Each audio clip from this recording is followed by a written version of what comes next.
All right, good afternoon. Welcome to the House Environment Committee. This afternoon, we are going to hear from Deirdre Ritzer, who is the EC from Volkswagen Trust. Welcome, Deirdre. Thank you. Hi, my name is Deirdre Ritzer. I'm with the Air Quality and Climate Division in the Department of Environmental Conservation. I'm going to share my screen. Okay.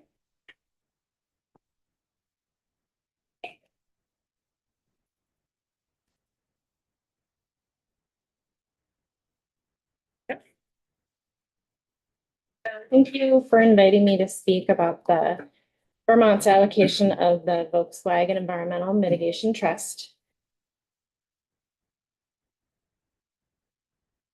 I had provided a handout that really covers my testimony today. In 2018, Vermont was certified as a beneficiary of the Volkswagen Environmental Mitigation Trust with an allocation of $18.7 million. The purpose of the Volkswagen Trust is to fund eligible projects that mitigate the harm of excess nitrogen oxides or NOx that were emitted from the Volkswagen vehicles, which were alleged to be in violation of the Federal Clean Air Act. Specifically, the Volkswagen settlement agreement allows for the replacement or the repower of specific certain diesel vehicles and equipment with less polluting new diesel, alternative fuel, or all electric options. And through Act 11 of the 2018 special session, the legislature directed ANR to administer Vermont's Volkswagen Trust funds for electrification projects only. There's a lot going on this slide, but since 2018, ANR has issued multiple requests for proposals for electrification projects, resulting in awards for the purchase of 10 electric school buses, 17 electric transit buses, and 10 heavy-duty electric trucks. Additionally, more than $2 million has been used to install electric vehicle charging in partnership with the Agency of Commerce and Community Development and an interagency working group. And those include 75 level 2 chargers and 13 DC fast chargers located in downtowns, along highway corridors, at major attractions, multifamily housing, and workplaces.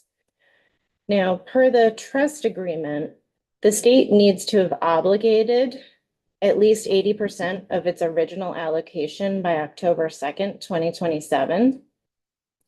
And if the state doesn't meet that goal, any remaining unobligated funds will be recaptured by the trust and reallocated to other states that have met that deadline.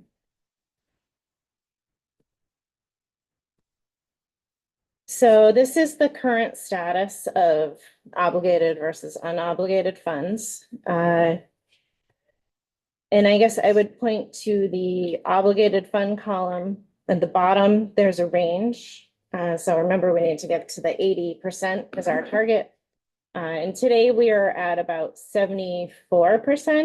And we have a range of up to almost 79% I've included here because we expect to obligate that funding over the next few months. We're currently working on that.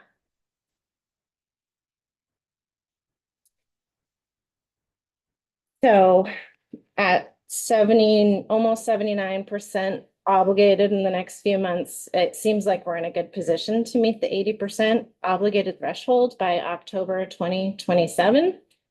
However, there are some concerns.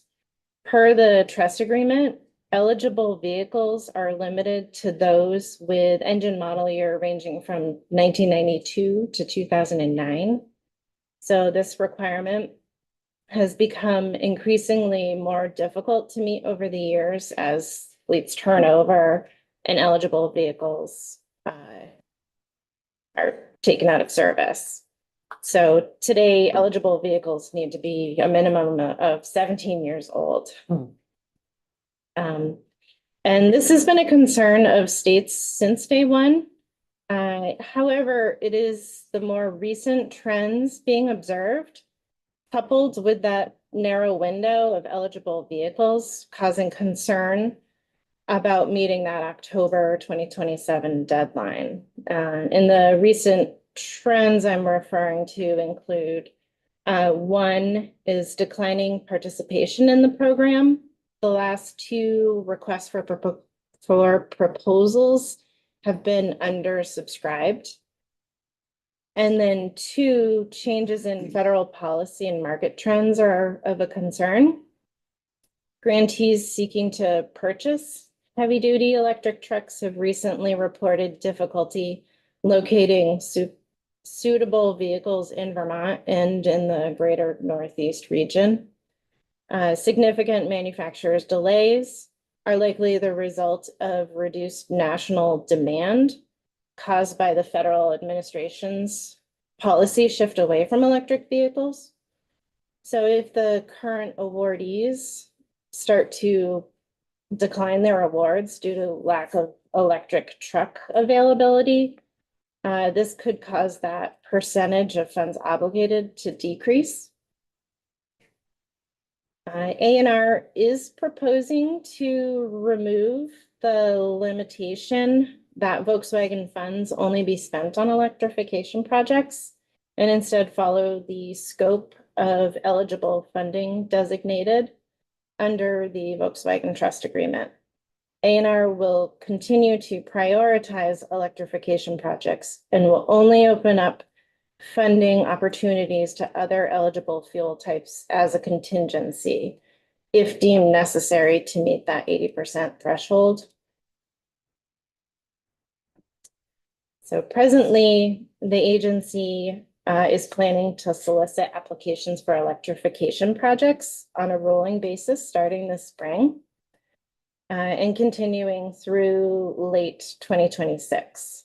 And if that 80% threshold hasn't been reached at that time, ANR would like to offer funding towards projects involving other fuel types, including replacement of newer diesel vehicles. Doing so may encourage faster turnover of older, more heavily polluting vehicles operating state in instances where the operators are reluctant to commit to an electrification project. While greater NOx emissions reductions would be achieved through electrification projects, replacing 2009 and earlier diesel vehicles can still achieve NOx emissions reductions of 70% or more, depending on the vehicle. Additionally, funding levels would remain higher for electrification projects, so that would still encourage them over other types of projects. So ANR's proposed legislative change increases the likelihood that the state can retain its existing Volkswagen fund allocation and potentially receive supplemental funds. However, meeting that 80% threshold remains a challenge due to that narrow eligibility window of vehicles required to have engine model year 1992 to 2009. And then the more recent trend of requests for applications just being undersubscribed. So thank you. Thank you. And I started by saying that this is a request you took to the Appropriations Committee, but then we were copied on it, and I thought we should learn a little bit more about it. I guess I'll start with a couple questions. Thanks for your testimony. Are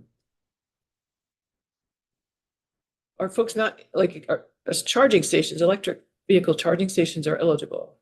They are. And those types of projects are not coming in?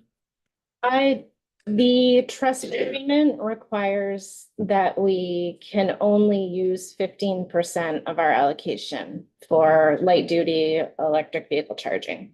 So we've maxed that out. That's actually some of what's that will get us up to the 79% because we've automatically allocated that, and that's what we've been working with ACCD on.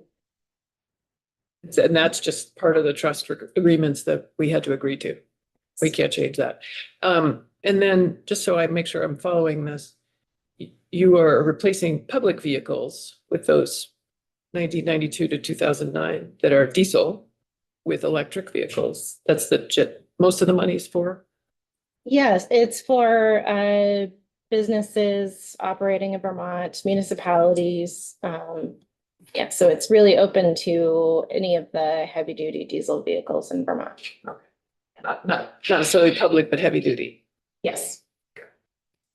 And the type of project you're imagining that would help reduce NOx, but not be necessarily electrification, what kind of projects would those be? So the trust agreement limits they're called eligible mitigation actions. So those are the only projects we can spend our money on. And there are 10 of them. One is the light duty electric vehicle charging. The remainder are class 4 through 8 freight trucks. So we've been focusing on those heavy duty trucks. And then there are buses, so it's class 4 through 8, might be class 4 through 7 off the top of my head. School buses, shuttle buses, transit buses. And then there are some non-road equipment that can be replaced, such as forklifts. I believe ferries and tugs can be repowered. And repowered is not replacing the whole vehicle, it's just replacing the engine. And then there are quite a few others, I think ocean-going vessels, which, yeah. So we're kind of limited. And when we did our first request for proposals, we opened it up to all of the eligible actions to see where the interest lies. And so far, we've only really gotten interest in the trucks and the buses. So that's been primarily what projects we've been spending our money on. So if we were to open it up to the additional fuel types that are eligible, it would be replacing older diesels, they have to be 2009 and older, with a newer diesel or alternative fuel or all electric. Other questions? Representative North. Just to build on Chair's question, are private companies eligible for these funds, or does it have to be public? Private companies, yes. That's just UPS or somebody's landscaping company who had an old truck, and needed it, but they have to replace it with a equivalent sized electric truck. Is that the idea? Like would the funding enable them to get the charging station installed at their facility, all that, so the whole 9 yards? Yes. Yeah, our funding can go towards. Much promotion That's has been done to the private companies so that they know they could get a free truck if they want. It's not quite free, because they do have some skin in the game. But we do have a pretty big mailing list. We also work with Vermont Clean Cities Coalition. I think they might be Clean Communities now. Because they often work with fleets across the state of Vermont. And she's got a very robust mailing list as well as a newsletter that goes out.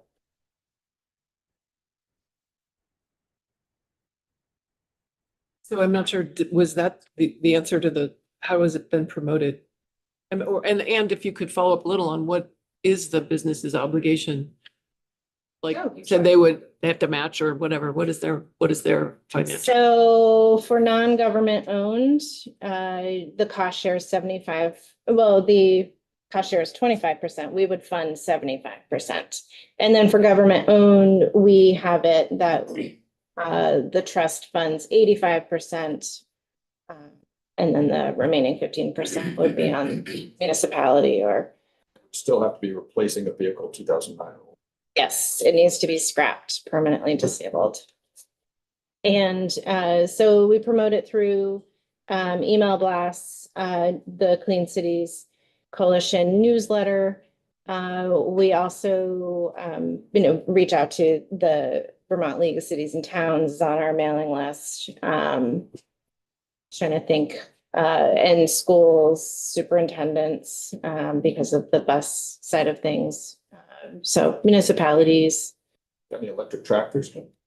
agriculture tractors or truck tractors. We have had a interest, and I don't know, so we manage two programs that are very similar. One is the Volkswagen one, and then the Diesel Emission Reduction Act grant one, which is EPA funded. And I do know we've had a couple of entities interested in electric tractors. I don't think any of them have been completed. But we have made awards for that. Representative Austin. Yeah. Is this a multi-year or was it a multi-year payment? And are we at the end of it? Yeah, it's the trust agreement, the Environmental Mitigation Trust is for 10 years. And so we're coming up Oh, you're to coming up. that 10-year. Okay. So this is the anniversary. last. Yeah. And just full disclosure, my son works for Beta. And I'm just wondering with the ground transportation for equipment, would that be, would Beta be eligible for that? Yeah, if they had airport ground support equipment that was diesel, yeah, they would be eligible. And you've presented this to appropriations and what's their status of their review of the request? I am not sure. Okay. Do members have further questions? I just noticed in her report that actually I haven't turned the page, all electric airport ground support equipment is eligible for up to 100% of the cost. There you go, Sarita. That's if it's diesel, right? Yes. Yeah, diesel to electric. And 2009? The airport ground support equipment might have different parameters. I'm not entirely sure. But yeah, one of the documents that we provided is called Appendix D2, and that lists all of the eligible actions and eligible vehicles and equipment.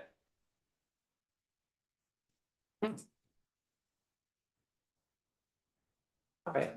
Any further questions? Thanks for joining us. Thank you.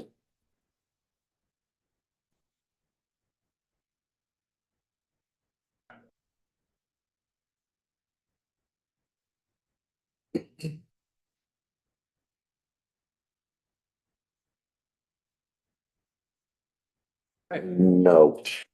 We have, looks like we have a few minutes between witnesses here, so if folks have comments on, I guess, the posting bill that they want to bring up now, we could entertain those, or we'll have Bradley in at 2 o'clock to talk